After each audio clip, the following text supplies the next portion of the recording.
Então, seja bem-vindo aqui ao nosso canal Refúgio Teológico. Estamos dando continuidade ao nosso estudo ao nosso estudo do curso avançado em filosofia, tá? Curso avançado em filosofia. Estamos aí em torno da aula de número 10, tá?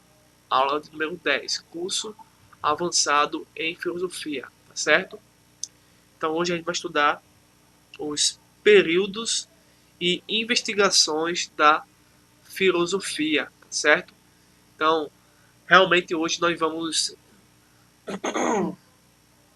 entrar cada vez mais profundo, tá? A respeito do tema filosofia, tá?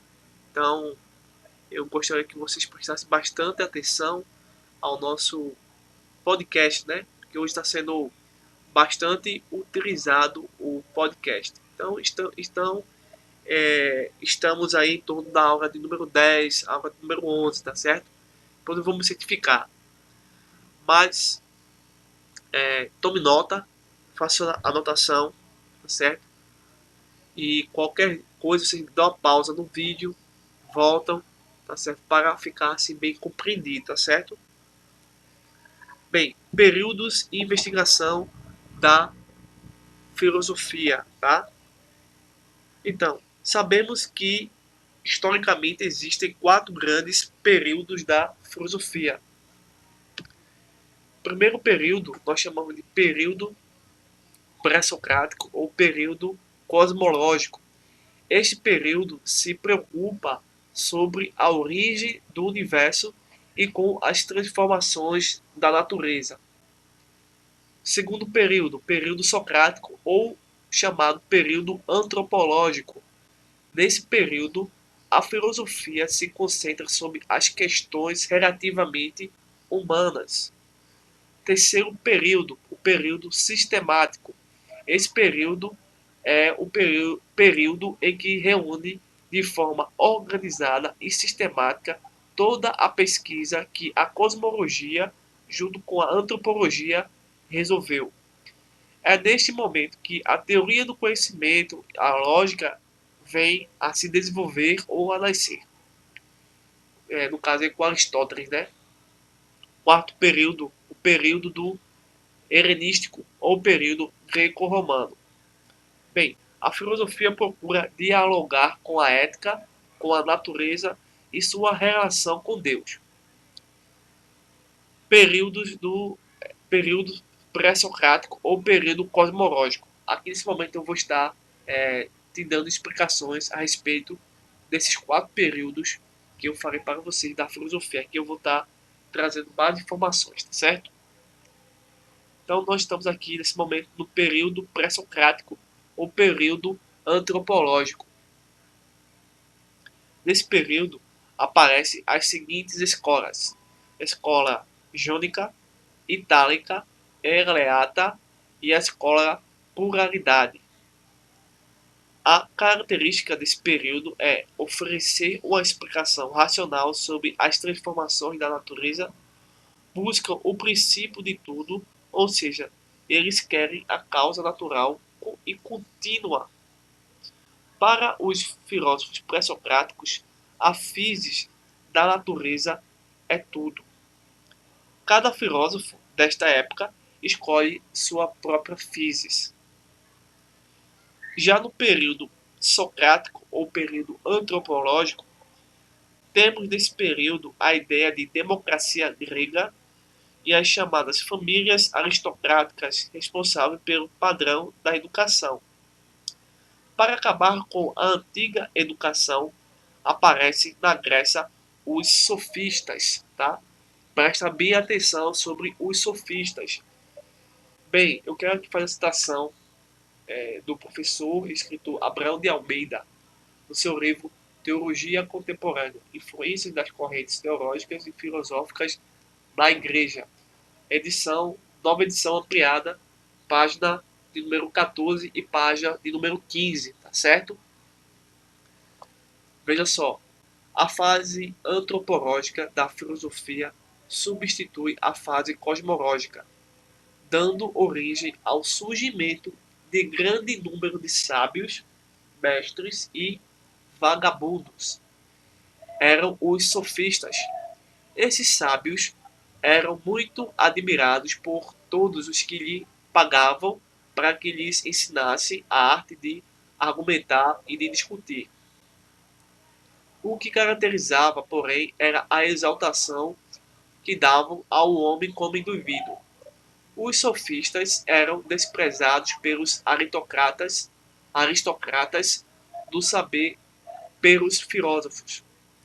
Segundo Aristóteles, a sofística é uma sabedoria aparente, não real, e o sofista é um traficante de sabedoria aparente.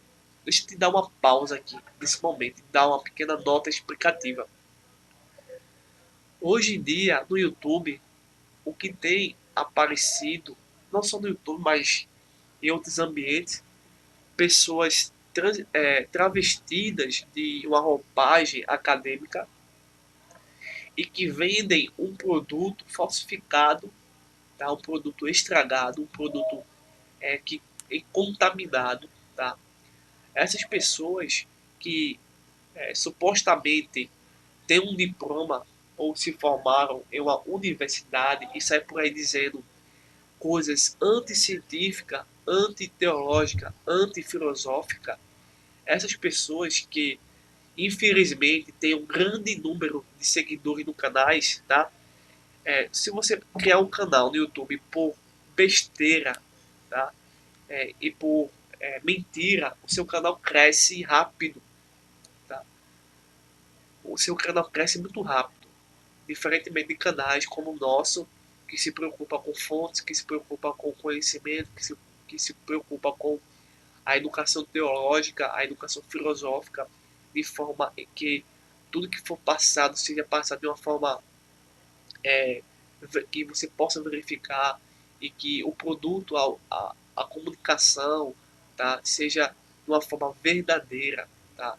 E o que acontece hoje no mundo todo, dentro e fora das religiões, das igrejas, e principalmente no YouTube, tá, aparecem os sofistas modernos, tá, oferecendo diversos produtos e mercadorias e as pessoas compram, porque as pessoas já estão contaminadas e se contaminam cada vez mais. Então, essas pessoas, tá, que falam que tem um diploma e tudo mais, e pregam e ensinam uma coisa totalmente contrária ao diploma, por exemplo, eu sou formado em matemática, em engenharia. Né? Eu sou, né, um exemplo. Aí eu digo assim, eu sou formado em engenharia, tá? Eu sei que para construir um prédio, uma estrutura complexa, tá? Existem cálculos matemáticos, né?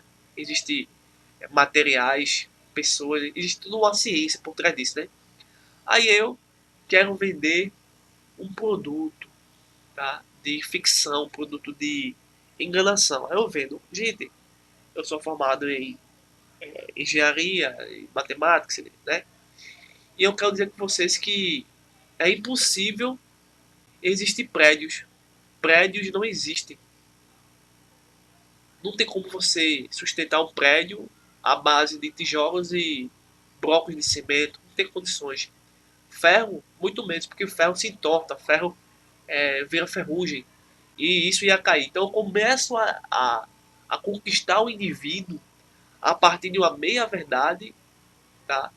E assim, esse é um tipo de sofista no qual a maioria dos canais que eu vejo, observo, é entregue aos sofistas, tá?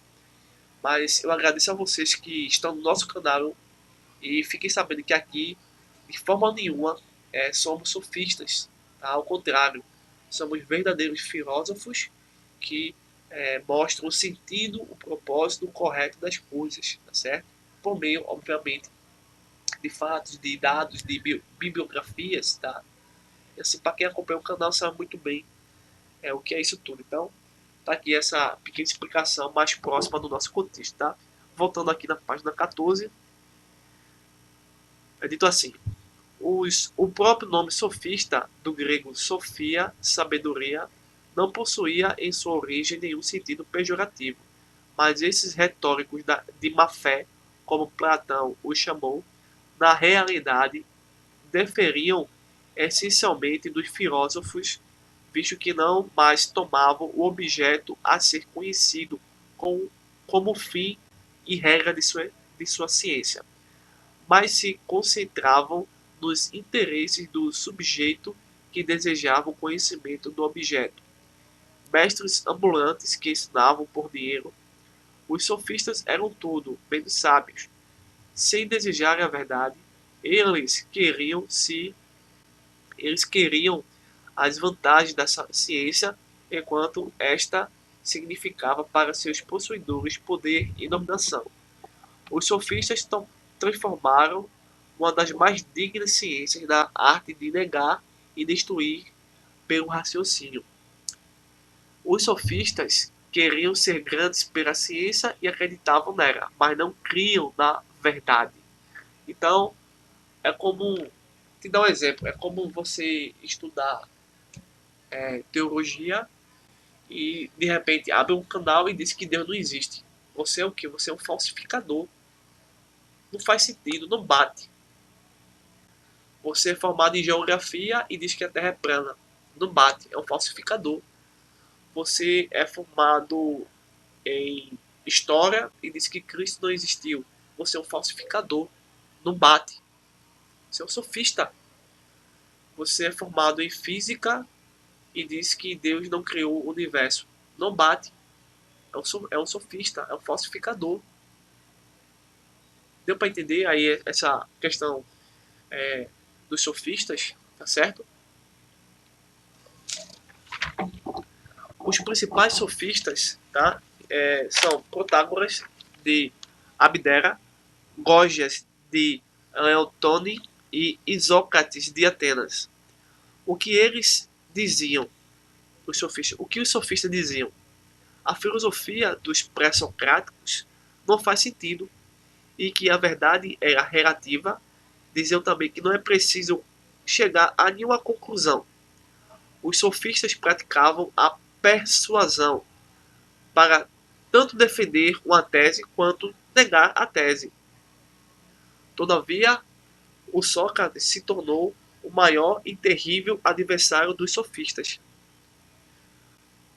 Sócrates rebelou-se contra os sofistas, dizendo que eles não eram filósofos, pois não tinham amor pela sabedoria, nem respeito pela verdade, defendendo qualquer ideia se isso fosse vantajoso.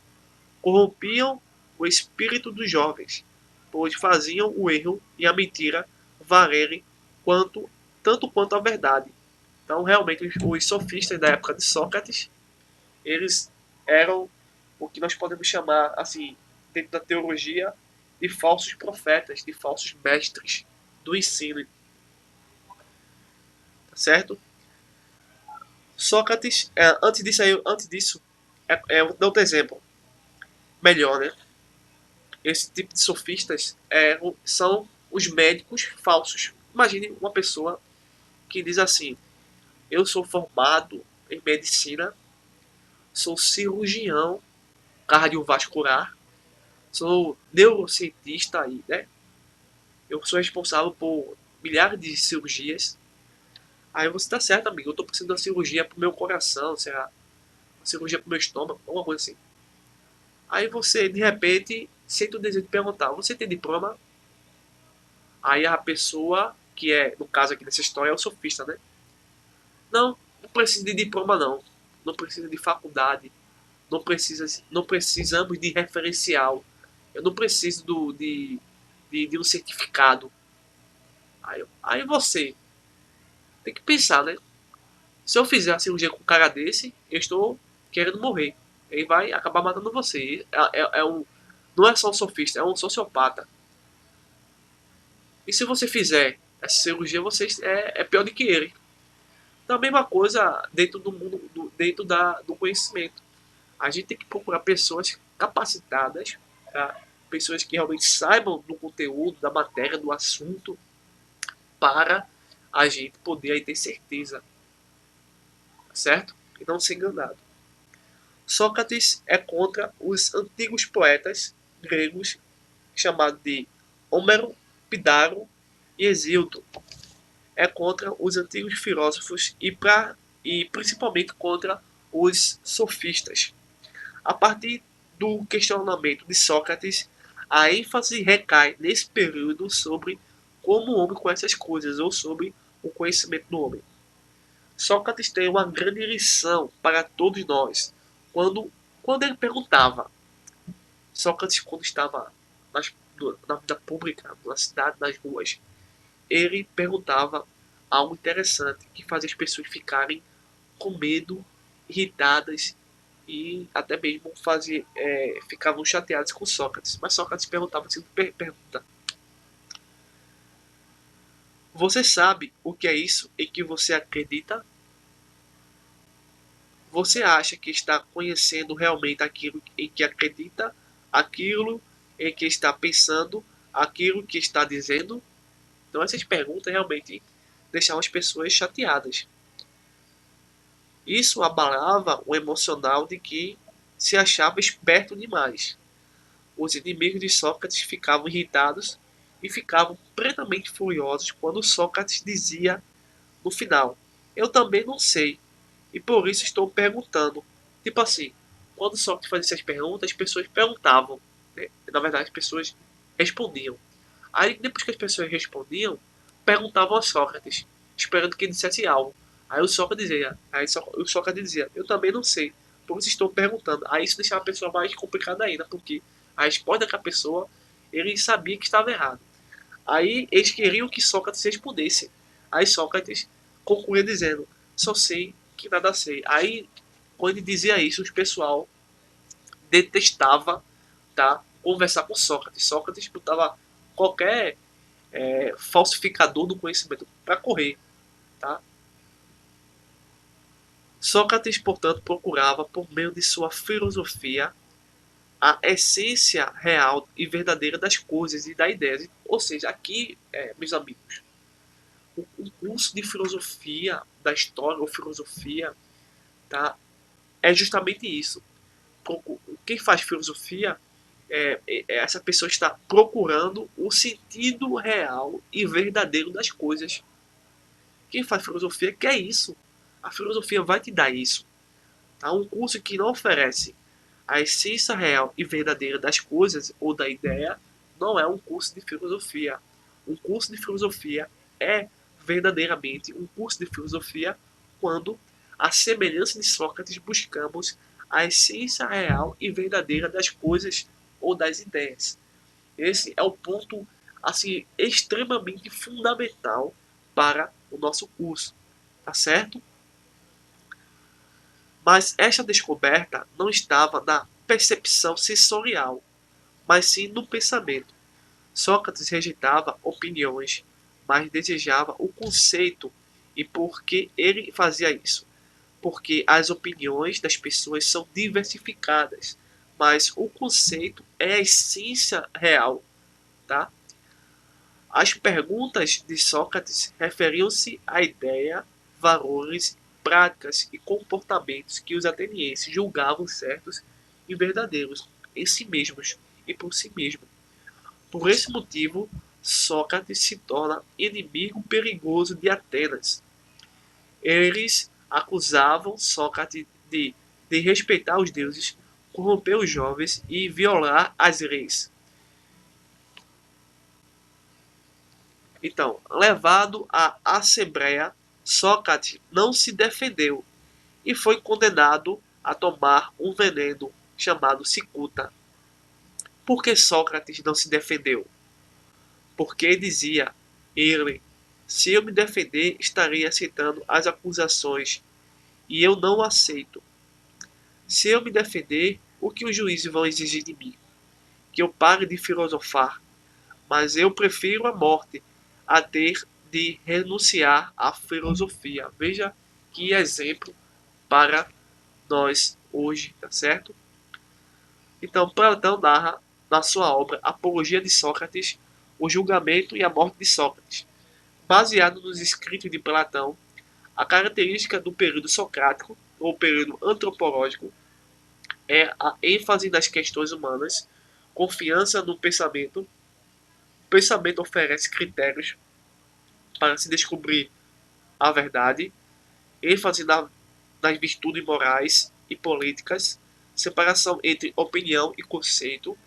As opiniões é algo falso. Depois do período socrático ou do período antropológico, temos o período sistemático.